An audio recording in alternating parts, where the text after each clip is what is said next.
और जैसा कि मैं हमेशा बोलता हूं कि देखो बेटा, अगर ये आप पढ़ लेंगे तो definitely you will be able to solve each and every question of your examination, GATE examination. ठीक है, मैंने यहाँ पर मेजर टॉपिक्स लिखे हैं, इसके अलावा कुछ माइनर टॉपिक्स भी रहेंगे, कुछ मिसलेनियस टॉपिक्स भी रहेंगे। यहाँ से अगर हम 10 साल का डाटा उठाएं तो 7 साल क्वेश्चन यहाँ से आ जाता है, ज्यादा ही आता होगा। ये तो मैं मिनिमम प्रोबेबिलिटी लिख रहा हूँ कि ये तो होगा ही होगा बच्चों। अगर 2 ही स्टेप्स में आपको क्वेश्चन सिखा दिया जाए तो फिर प्रोबेबिलिटी ऑफ एरर भी क्या हो गई, कम हो गई। हेलो बच्चों, कैसे हैं आप सभी?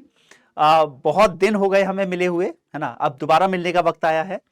और इस बार जैसे कि आपको पता है कि इंडस्ट्रियल इंजीनियरिंग मैं पढ़ा रहा हूं आप लोगों को, तो हम लोग इंडस्ट्रियल इंजीनियरिंग का एक फास्ट ट्रैक कोर्स लेके आ रहे हैं जो कि आपका 18th से शुरू होने वाला है, 18th ऑफ दिसंबर से शुरू होगा, जिसकी टाइमिंग रहेगी बच्चों सुबह 8 से 10 बजे का। ठीक है ना। तो थोड़ा सा मैं आपको ब्रीफ बता देता हूं कि हम लोग इसमें क्या क्या कवर करने वाले, कैसे कवर करने वाले, क्या इसका वेटेज रहेगा और क्या गारंटी है कि आप मेरे से पढ़ने के बाद इसमें अच्छा परफॉर्म कर पाएंगे। अच्छा का मतलब क्या आप 100% परफॉर्म कर पाएंगे? चलिए देखते हैं, आइए देखते हैं। हम लोग इसको लेके आएंगे दिसंबर 18th, okay. And the timing is what? Timing रहेगी 8 AM टू 10 AM। ये हमारी टाइमिंग है बच्चों। ठीक है। और जैसा कि जो लोग पहले पढ़ चुके हैं, जिनको रिवीजन की जरूरत है, आप इस कोर्स को फॉलो करेंगे। जो लोग नए हैं, जिनका इंडस्ट्रियल नहीं हुआ है, वो लोग भी इसको फॉलो कर सकते हैं। और जैसा कि मैं हमेशा बोलता हूं कि देखो बेटा, अगर ये आप पढ़ लेंगे तो definitely you will be able to solve each and every question of your examination, GATE examination. ठीक है, तो याद रखिएगा, ये हो सकता है थोड़ा सा 2 घंटे का तो है, मगर definitely the class is going to extend by 15-20 minutes. हमेशा बढ़ती है मेरी क्लास, है ना। हम लोग क्या करने वाले हैं यहां पर, देखते हैं कि भाई टॉपिक क्या क्या है। मेजर टॉपिक, मैंने यहां पर मेजर टॉपिक्स लिखे हैं, इसके अलावा कुछ माइनर टॉपिक्स भी रहेंगे, कुछ मिसलेनियस टॉपिक्स भी रहेंगे। So I am not going to discuss the miscellaneous right now. What is the weightage of this? सबसे पहले क्या बात करते हैं, यहां पर बात करते हैं, यहां लिख देते हैं 2023 बच्चों, दिसंबर 18। So the weightage of the average, देखो कभी 5 नंबर का आया और कभी 11 नंबर का भी आया है ना। तो हम बोल सकते हैं कि इसका एवरेज वेटेज जो है, एवरेज की कहानी याद है कुछ लोगों को? क्यों भाई, क्या होता है एवरेज, बताओ बच्चों? Average sir, sum of all values divide by n, ये एवरेज होता है। नहीं नहीं, ये कभी नहीं सिखाया मैंने, ये तो फॉर्मूला होता है। याद रखो, दुनिया किसके इर्द गिर्द घूम रही है? एवरेज के अकॉर्डिंग, है ना। एवरेज के इर्द गिर्द घूमती रहती है, थोड़ा थोड़ा वेरिएंस दिखाती रहती है ना। ये सब इस सब्जेक्ट में आता है। तो हमें पता है कि एवरेज क्या है? एवरेज होता है which converts the variable data. अगर मैं थोड़ा सा आपको समझाऊं कि भाई एवरेज क्या है, यहां जो मैंने लिख भी दिया, which converts the variable data into uniform data by keeping the impact same. और ये जो लाइन है, ये इस सब्जेक्ट की जान है। ठीक है, तो कितना वेटेज आने वाला है बच्चों इसका वेटेज आएगा 8 मार्क्स, है ना। जैसे लास्ट टाइम 8 मार्क्स का आया था, पर एक क्वेश्चन लोगों ने सोचा कि हम मैथ्स में डाल देते हैं, लास्ट टाइम भी 8 मार्क्स का आया बच्चों। ठीक है, तो हम यहां पर देखेंगे और बात करेंगे किसकी, हम लोग बात करेंगे कि सर क्या क्या मेन टॉपिक्स हैं जो हम यहां पर पढ़ने वाले हैं। ओके, तो सबसे पहले तो हम क्या पढ़ेंगे, क्यूइंग थ्योरी। क्यूइंग थ्योरी से, ये देखिएगा, क्यूइंग थ्योरी से ज्यादातर क्वेश्चन आया है। जैसे अगर मैं बोलूं भाई कितना क्या प्रोबेबिलिटी है यहां से क्वेश्चन आने की, तो अगर हम लास्ट 5 इयर्स का डाटा उठा लें तो 5 इयर्स में 3 टाइम्स यहां से क्वेश्चन आ जाता है ना, ऑन एन एवरेज अगर हम बात करते हैं। तो इसका जो प्रोबेबिलिटी है ना, हम बात तो इस प्रोबेबिलिटी की भी करेंगे कि क्या प्रोबेबिलिटी है कि यहां से क्वेश्चन आएगा, यहां से क्वेश्चन आएगा। ठीक है, तो यहां से प्रोबेबिलिटी है बच्चों, लेट्स से इसकी प्रोबेबिलिटी आएगी 0.6।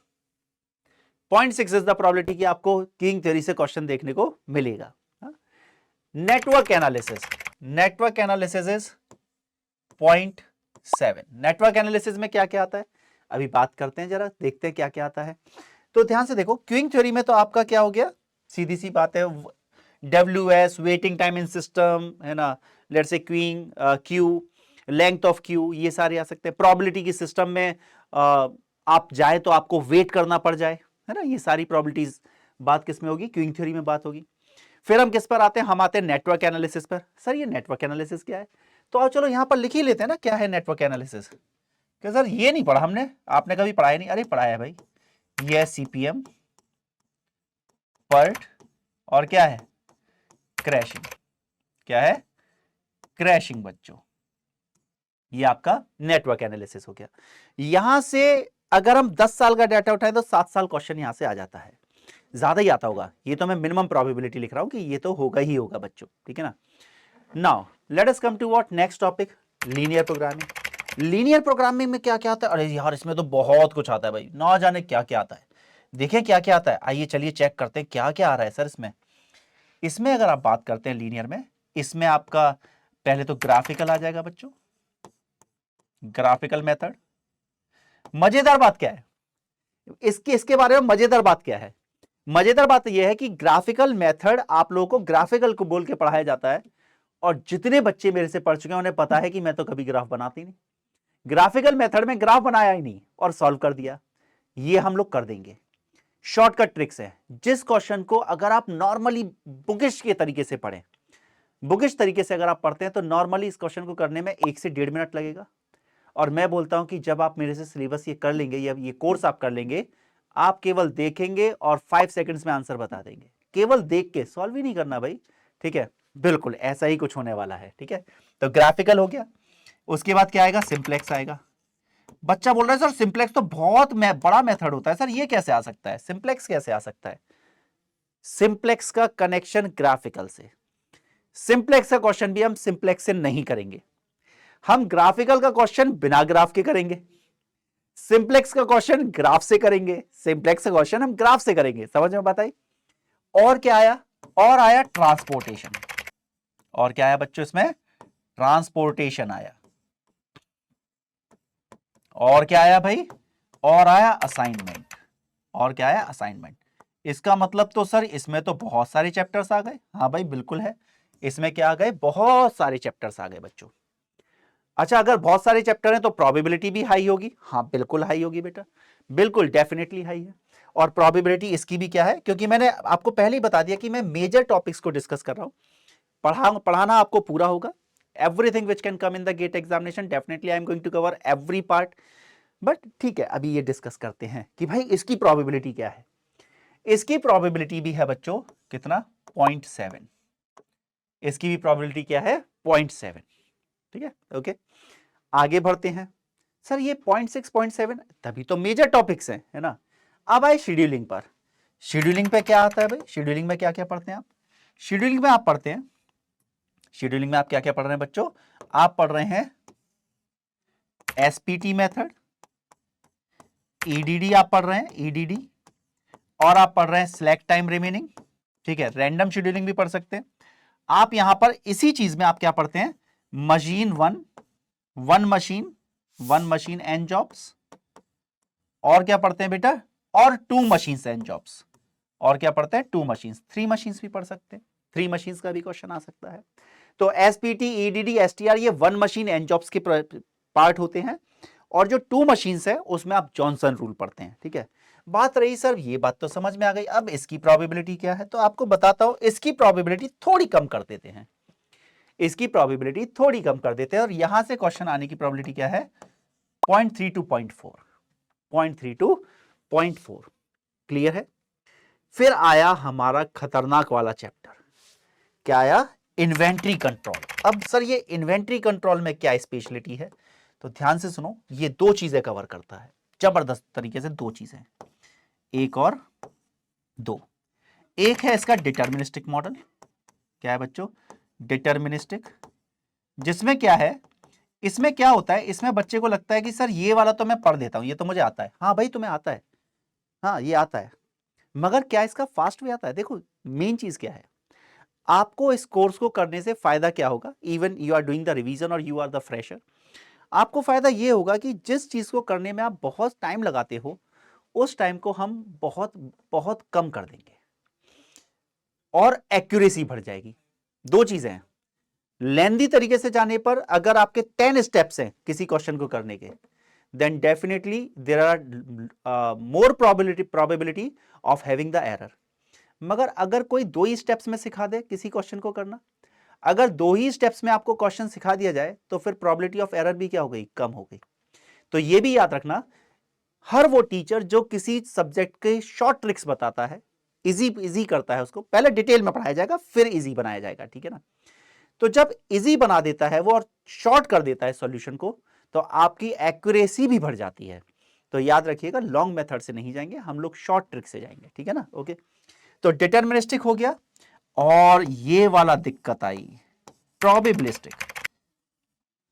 प्रोबेबिलिस्टिक, अब दिक्कत क्या है बच्चों, इसको पढ़ाने वाला कोई टीचर ही नहीं है, इसको ढंग से पढ़ाने वाला टीचर नहीं है, ठीक है। डिटर्मिनिस्टिक सब पढ़ाएंगे क्योंकि बुक में है, रेडीमेड फॉर्मूले। अब इसका कोई रेडीमेड फॉर्मूला ही नहीं होता, इसका कोई रेडीमेड फॉर्मूला नहीं है, समझ में बात है। ऐसा भी क्वेश्चन हो सकता है जो पूरा पूरा आपके एप्टीट्यूड पे डिपेंड करेगा।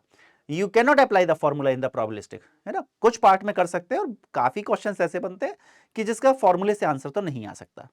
तो मेन कमांड हमें किस पे करनी है, मेन कमांड हमें करनी है प्रोबेबिलिस्टिक पर। फास्ट ट्रैक कोर्स में ये जो मेन टॉपिक्स मैं आपको बता रहा हूं, अब इससे अगर हम बात करें कि सर इसकी प्रोबेबिलिटी क्या है, इससे तो बेटा हो सकता है 2 क्वेश्चंस भी आ जाए, और इस टॉपिक की प्रोबेबिलिटी है 0.8, सबसे ज्यादा हाईली प्रोबेबल टॉपिक है ये 0.8। तो अगर आप गौर से देखें, अगर आप एवरेज भी लगाएं कि अगर मैं ये सारे, ये एक्चुअल में दिखा आपके 4 टॉपिक्स रहे हैं, पर ये 4 चैप्टर्स हैं, ये डिफरेंट 4 चैप्टर्स हैं बेटा, ये 3 अलग अलग डिफरेंट टॉपिक्स हैं, है ना। ऐसे ये 2 डिफरेंट चैप्टर्स हैं, deterministic model and probabilistic model. समझ में बात आती होगी आपको। तो अल्टीमेटली अगर हम देखें तो हम यहाँ पर जो भी काम करने वाले हैं वो इतना प्रिसाइज और एक्यूरेट करेंगे कि, क्योंकि आपका एग्जाम बहुत क्लोज है, ये कोर्स या ये जो थीम जिस पर हम इसको बिल्डअप कर रहे हैं, या इस कोर्स को बिल्डअप कर रहे हैं, ये थीम आपके बहुत फायदे की होने वाली है, बहुत ही जबरदस्त इंपैक्ट आपके नंबर्स में ये एड ऑन करेगा। ओके, तो देखो इसके अलावा कुछ कुछ टॉपिक्स और होते हैं, जैसे हम बोल सकते हैं MRP बोल सकते हैं, क्या बोल सकते हैं, कुछ और मिसलेनियस टॉपिक जो है। अगर मैं यहाँ पर बोलता हूँ कि देखो भाई बच्चों, मिसलेनियस टॉपिक्स हमारे पास क्या क्या हो सकते हैं। अब इनमें से क्या होता है, कभी 10 साल में कभी 2 बार क्वेश्चन आ जाता है, अगर हैं इतने कि एक क्वेश्चन यहां से फंस जाता है, ठीक है ना। क्लियर है। तो टोटल क्वेश्चंस की अगर हम बात करें तो टोटल क्वेश्चन यहां से इंडस्ट्रियल इंजीनियरिंग से ऑन एन एवरेज 4 आएंगे। अगर मैं यहां पर बोलूं 8 मार्क्स का अगर मैं बोलता हूं, तो ऑन एन एवरेज क्वेश्चंस कितने रहेंगे, यहां रहेंगे 4 क्वेश्चंस, है ना। हो सकता है 3 जो आ जाए, ऐसा भी है 8, आप बोलेंगे सर 8 मार्क्स इसका मतलब 1 मार्क का नहीं आएगा, तो 4 to 5 मान लीजिए, क्या मान लीजिए 4 to 5 हो सकता है। 2 क्वेश्चंस क्या आ जाए, एक एक नंबर वाले आ जाए, और 3 क्वेश्चंस आपके पास बड़े आ जाए। तो 4 to 5 क्वेश्चंस आपके पास यहां से आने वाले हैं बच्चों, ठीक है। तो मिसलेनियस टॉपिक की बात करें तो क्या क्या था इसमें, क्या क्या आपको समझाना चाह रहा था मैं। इसमें हम करने वाले हैं जैसे MRP, मटेरियल रिसोर्स प्लानिंग हम लोग करने वाले हैं, ठीक है। इसमें मेरिट रेटिंग करने वाले हैं, जिसको हम बोलते हैं वर्क स्टडी, है ना, वर्क स्टडी करने वाले हैं। ओके, तो इस तरीके से और भी 1-2 टॉपिक्स हो सकते हैं।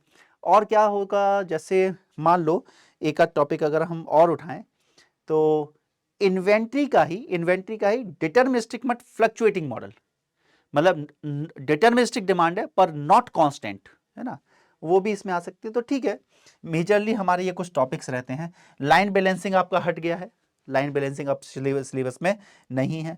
तो मेजरली हमारे कुछ और 1-2 टॉपिक्स पे मैं डाल दूंगा, जैसे एग्रीगेट प्रोडक्शन प्लानिंग।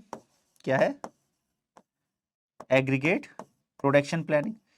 अब इसको लिखने के बाद कुछ लिखने की जरूरत नहीं होती, क्योंकि इसमें सब कुछ आ गया, एग्रीगेट प्रोडक्शन प्लानिंग, ठीक है।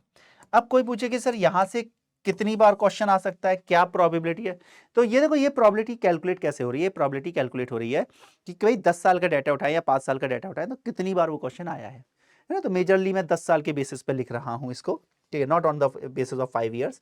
यहां से देखें तो यहां से भी प्रोबेबिलिटी मुझे लगता है बच्चों 3 तो नहीं, I should write this as 0.4, ये आपकी प्रोबेबिलिटीज है। ओके, तो इस सब्जेक्ट को करने के लिए बिल्कुल तैयार हो जाओ। 18 तारीख से शुरू करेंगे 8 से 10 बजे के बीच में, ठीक है।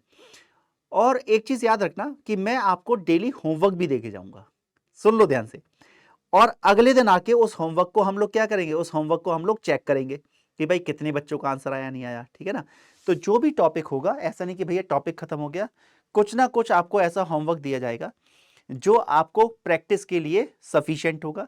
आप उसको करिए, अगले दिन मुझसे आंसर वेरीफाई करिए कि सर हमने यही आंसर निकाले, ये सही है या नहीं है, ठीक है ना। ये बहुत ज़रूरी होता है। और कुछ ट्रिक्स मैं बताऊंगा कि कैसे आप लोगों को अपने लास्ट 2 महीने में या 1.5 महीने में आपको यूज करना है, जिससे कि आपकी मेमोरी, मेन चीज क्या है कि सर मैं पढ़ तो सब रहा हूं मगर भूल जा रहा हूं, मैं आपको बताऊंगा कि कैसे चीजें याद रखनी है, ठीक है, क्योंकि वो बहुत इंपॉर्टेंट होगा। चीजें पढ़ने से अगर मेरे दिमाग में सेट नहीं हो रही हैं तो कैसे सेट करते हैं, उसकी भी एक ट्रिक है, तो हम उसके बारे में बात करेंगे, ठीक है। तो मिलेंगे बेटा, 18 तारीख को मिलते हैं, ये सारे टॉपिक्स को कवर करते हैं, बिल्कुल मजे में पढ़ना, बिल्कुल मजे में। nothing will be bookish, nothing will be bookish kind of thing, everything will be related to your real life where you can feel the subject. Okay, done. So thank you very much, let us meet at 8 o'clock morning 18 दिसंबर, ठीक है। Thank you, wish you all the best.